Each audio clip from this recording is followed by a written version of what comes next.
আজকে আপনাদের আমি একটি গল্প শোনাবো, যেই গল্পে এমন একটি কোম্পানি রয়েছে, হ্যাঁ বেসরকারি কোম্পানি, যারা বাইরের থেকে ভারতে এসেছিল এবং একসময় ভারতে এসে তারা বলেছিল আমরা শুধু ভারতের মধ্যে ব্যবসা করতে এসেছি। এই কোম্পানিটি এই কথা বলে যখনই ভারতে আসার পর ভারতে তাদের কবজা এমন করে জমিয়ে নেয় যে তারা ভারতের শাসক হয়ে ওঠে।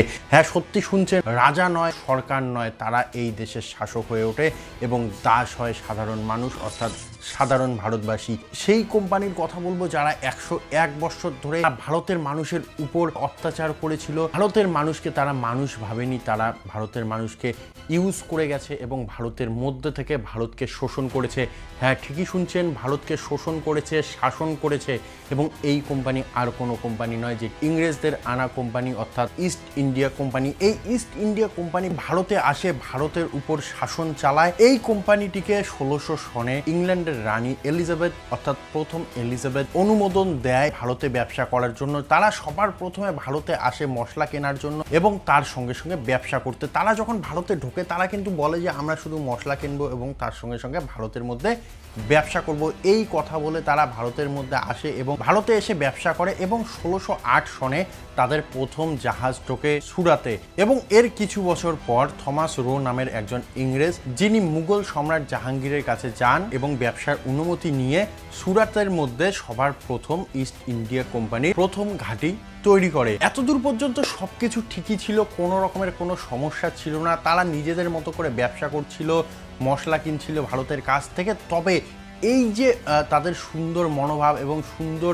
চরিত্র, তার পিছনে চলছিল দীর্ঘ ষড়যন্ত্র। এবং এই ষড়যন্ত্র এতদূর গড়ায় যে 1757 সালে পলাশির যুদ্ধের পর বাংলার স্বাধীনতা শেষ হয় এবং শুরু হয় কোম্পানির শাসন। 1757 থেকে 1858 পর্যন্ত এই যে 101 বৎসরের ব্যবধান, এই 101 বৎসরে তারা শুধু ব্যবসা করেনি, তারা ভারতকে শোষণ করেছে, শাসন করেছে এবং অবশ্যই বিভক্ত করেছে। ধর্ম, জাতপাত, ভাষা এসবকে অস্ত্র করে তারা মানুষের মনের মধ্যে ক্রমশ বিষ ঢেলে গেছে এই 101 বছর জুড়ে। তারা শুধুমাত্র যুদ্ধ দিয়ে আমাদের জয় করতে পারেনি, তারা জয় করেছে মনকে ছিঁড়ে ফেলেছে, আমাদেরকে এমনভাবে বিভক্ত করেছে ধর্মের নামে, তার সঙ্গে সঙ্গে ভাষার নামে এবং অবশ্যই জাতির নামে। যেই পদ্ধতিটি ছিল তাদের জন্য সব থেকে সহজ পদ্ধতি, এই পদ্ধতিটির নাম দেওয়া হয়েছিল ডিভাইড অ্যান্ড রুল, অর্থাৎ শোষণ করো এবং শাসন করো। তারা শাসন করে গেছে ভারতের মানুষকে, তার সঙ্গে সঙ্গে শোষণও চালিয়ে গেছে। তারা ঠিকই জানতো যে একতাবদ্ধ ভারতকে ভাগ করা মোটেও সম্ভব নয়, তাই তারা আমাদের মধ্যে বিভাজনের নীতি ঢুকিয়ে দিয়েছে, আমাদের মধ্যে ধর্মের মধ্যে ঘৃণা ঢুকিয়ে দিয়েছে, তার মধ্যে জাতপাতের মধ্যে ঘৃণা ঢুকিয়ে দিয়েছে, দিয়ে তারা আমাদেরকে বিভাজন করেছিল। হিন্দু মুসলিম, জাতপাত, উঁচু নিচু, এক প্রদেশ অন্য প্রদেশ, এক ভাষা অন্য ভাষা, এই সবই ছিল তাদের মূল অস্ত্র এবং মূল হাতিয়ার। তাদের শাসনকালে শুধুমাত্র লুটপাট নয়, তাদের শাসনকাল ছিল এক নৃশংস দাসত্বের ইতিহাস। অর্থাৎ তাদের শাসনকালে তৈরি হয়েছিল এমন কিছু ইতিহাস যা এখনো ভারতীয়দের মুখের মধ্যে গেঁথে রয়েছে, ভারতীয়দের মনের মধ্যে গেঁথে রয়েছে এবং ভারতীয়দের আবেগের মধ্যে গেঁথে রয়েছে। এমনই কিছু ঘটনা রয়েছে যেই ঘটনাগুলো এখনো যদি আমরা ভাবি তাহলে আমাদের গায়ের লোম শিউরে যাবে।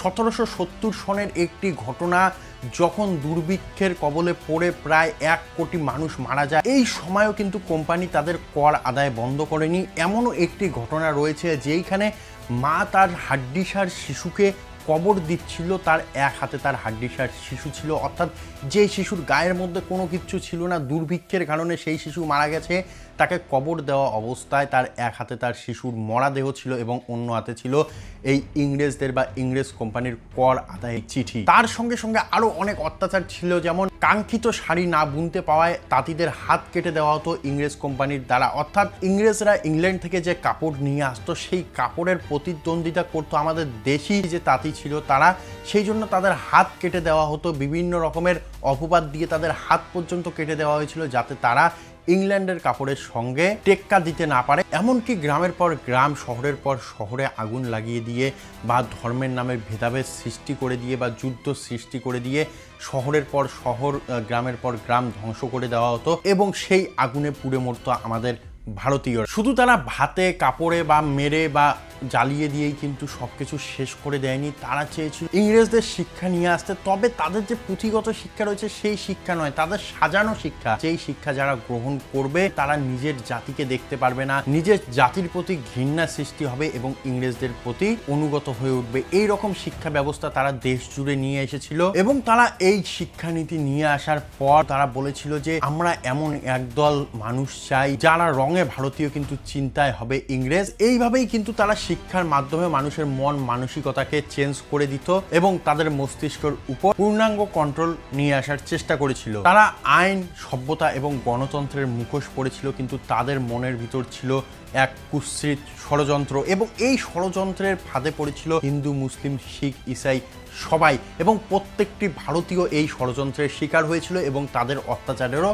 শিকার হয়েছিল। তারা চেয়েছিল আমরা নিজেদের মধ্যে লড়ি, নিজেরা একে অপরকে খুন করি, নিজেদের উপর নিজেরাই অত্যাচার করি, এবং তারা অবশ্যই এই যে প্রকল্প, এই প্রকল্পেও তারা সফল হয়েছিল।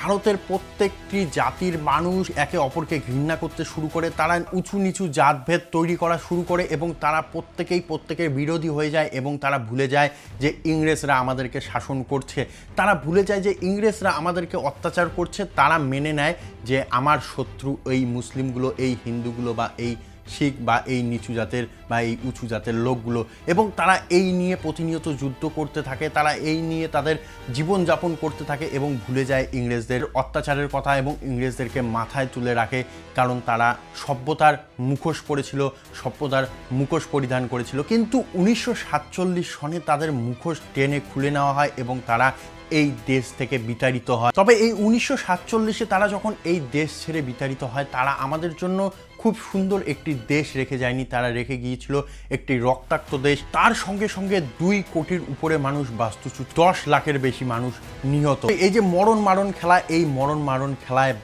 ভাইয়ের রক্তে হাত রাঙালো এবং কোম্পানির উত্তরসূরি ব্রিটিশ সাম্রাজ্য পিছনে ফিরে কুৎসিত হেসে চলে গেল। এই কুৎসিত হাসার পিছনে যে কারণ, সেই কারণ আজকে আমরা দেখতে পাচ্ছি। আজ 2025, কিন্তু আপনি কি বলতে পারেন যে এই ইতিহাস শেষ হয়েছে? অর্থাৎ সেই যে ডিভাইড অ্যান্ড রুল, সেই ডিভাইড অ্যান্ড রুল শেষ হয়েছে? না, একদমই শেষ হয়নি। তার পুনরুত্থান হয়েছে এবং তার নতুন সংস্করণ চলছে দেশ জুড়ে। আমাদের দেশে আজও মানুষকে ধর্মের নামে, জাতির নামে ভাগ করা হয়, রাজনীতির নামে ঘৃণা ছড়ানো হয়, রাজনীতির নামে একে অপরকে কাটা হয়, একে অপরকে মারা হয়, একে অপরকে জ্বালিয়ে দেওয়া হয়। ইভেন শিশুরাও এর থেকে সুরক্ষিত নয়। দেশ জুড়ে নাম পরিবর্তনের খেলা এবং তার সঙ্গে সঙ্গে কিছু সাজানো গোলক ধাঁধার মধ্যে মানুষ আজকেও এমন করে হারিয়ে যাচ্ছে, এমন করে তাদের বুদ্ধি হারিয়ে ফেলছে যে তারা তাদের ভাইকে, তাদের নিজের ভাইকে জিজ্ঞাসা করছে তারা কি আসলেই দেশভক্ত। কেউ আবার প্রশ্ন করে ফেলছে তোমার কি ঈমান আছে? এখন আমাদের দেশে ঈমান এবং তার সঙ্গে সঙ্গে দেশভক্তি নিয়ে কিন্তু প্রশ্ন উঠছে। আচ্ছা, বলতে পারেন এই সব আর আগের সেই ডিভাইড অ্যান্ড রুলের মধ্যে কোথায় পার্থক্য?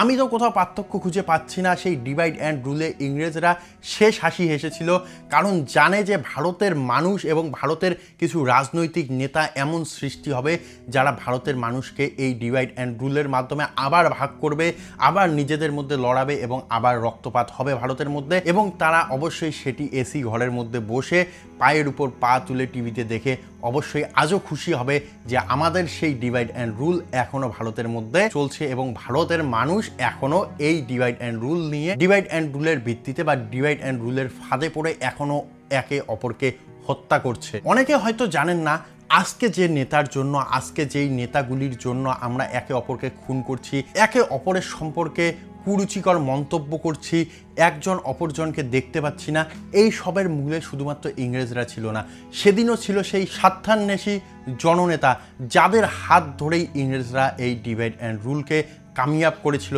ইন্ডিয়ার মধ্যে। তাই আজও আমরা দেখি ভোট আসলে বা ভোটের আগ মুহূর্তে ধর্মের নামে, জাতির নামে, ভাষার নামে বিভিন্নভাবে কিন্তু মানুষকে আজও বিভক্ত করে চলেছে কিছু কুলাঙ্গার রাজনৈতিক নেতা। শুধু নেতারা নয়, এর মধ্যে কিছু মানুষ রয়েছে যারা ধর্মের রক্ষাকর্তা সেজে অন্য সম্প্রদায়ের বিরুদ্ধে ঘৃণা ছড়াচ্ছে। এবং তার সঙ্গে সঙ্গে রয়েছে মিডিয়াতে হিন্দু মুসলিম ডিবেট, মন্দির মসজিদ বিতর্ক, নাম পরিবর্তনের রাজনীতি, সবই যেন পুরনো ইংরেজ কৌশলের নতুন সংস্করণ। শুধু নাম বদলেছে, এইখানে ডিভাইড অ্যান্ড রুল এখন নেই। এখন কিন্তু ধর্মরক্ষক বা জননেতার নাম রাখা হয়েছে। তবে এখনও কিন্তু সেই নীতিকেই মেনে চলা হচ্ছে, ভাগ করো এবং ভোগ করো। আগে ভাগ করতে হবে, তারপরেই কিন্তু রাজত্ব করতে হবে, সেই নীতি এখনও দেশ জুড়ে চলছে এবং তারা অনেকটাই কামিয়াব। তাই বন্ধুরা, সময় এসেছে জেগে ওঠার। হিন্দু হন বা মুসলিম হন বা খ্রিস্টান হন, যে জাতিরই হন না কেন, যে বর্ণেরই হন না কেন, অবশ্যই জেগে ওঠার সময় এসেছে। কারণ আমরা যখনই দেখেছি, আমরা যখনই ভাগ হয়েছি ধর্মের নামে, জাতির নামে, তখনই কিন্তু আমাদের শত্রু জেগে গেছে। যখনই মানুষ নিজেদের মধ্যে লড়াই শুরু করেছে, ভারতের মানুষ, তখনই কিন্তু অন্য শক্তি ভারতের উপর রাজত্ব করেছে। সেই কথাটি মাথায় রাখতে হবে এবং অবশ্যই মনে রাখতে হবে, সবার আগে মানুষ, তারপরেই কিন্তু ধর্ম। মানুষ না থাকলে কিন্তু ধর্মের কোনো মূল্য নেই। সেই জন্য সবার আগে মানুষ, তারপরেই ধর্ম। সেই জন্য অবশ্যই মাথায় রাখতে হবে, তুমি হিন্দু, আমি মুসলিম, এই পরিচয় শুধুমাত্র যখন আমরা ভক্তি করব তখনই থাক। তার আগে আমরা মানুষ এবং অবশ্যই ভারতীয়। যদি একদিন শুধুমাত্র একটি কোম্পানি আমাদের সমাজকে চিরে ফেলে, আমাদের দেশকে চিরে ফেলে 101 বছর রাজত্ব করতে পারে বা আমাদের উপর শাসন করতে পারে, তাহলে আজও এই বিভাজনের রাজনীতি আমাদেরকে দাসত্বের দিকে টেনে নিয়ে যেতে পারে। তাই অবশ্যই বলবো, এই যে বিভাজনের রাজনীতি, এই যে ধর্মের নামে রাজনীতি, এসব বন্ধ করুন, দয়া করে বন্ধ করুন। ভারতকে বাঁচান, আমাদের দেশকে বাঁচান। আমাদের দেশকে এগিয়ে নিয়ে যেতে হবে, আমাদের দেশকে ধর্মনিরপেক্ষ দেশ হিসেবে এগিয়ে নিয়ে যেতে হবে। তাই বলবো, ঐক্যই আমাদের কিন্তু শক্তি। আমরা যতদিন একসঙ্গে রয়েছি ততদিন আমরা শক্ত রয়েছি। যেদিন আমরা একতা ছেড়ে দেব, সেদিনই কিন্তু আমরা ভেঙে যাব, আমাদেরকে গুড়িয়ে দেওয়া হবে। তাই অবশ্যই বলবো, সাবধান হন, সচেতন হন এবং ঐক্যবদ্ধ হন। সব থেকে বড় কথা, সাবধান হন, সচেতন হন এবং ঐক্যবদ্ধ হন। এবং অবশ্যই সকলে মিলে শপথ করব, ডিভাইড অ্যান্ড রুলকে আমরা রুখে দেব, যাতে ইতিহাস আর কখনো নিজের পুনরাবৃত্তি করতে না পারে। এই ভিডিওটিকে যতদূর সম্ভব ছড়িয়ে দিন। জেগে উঠুক বিবেক আর থমকে যাক বিভাজনের রাজনীতি। জয় হিন্দ, জয় ভারত।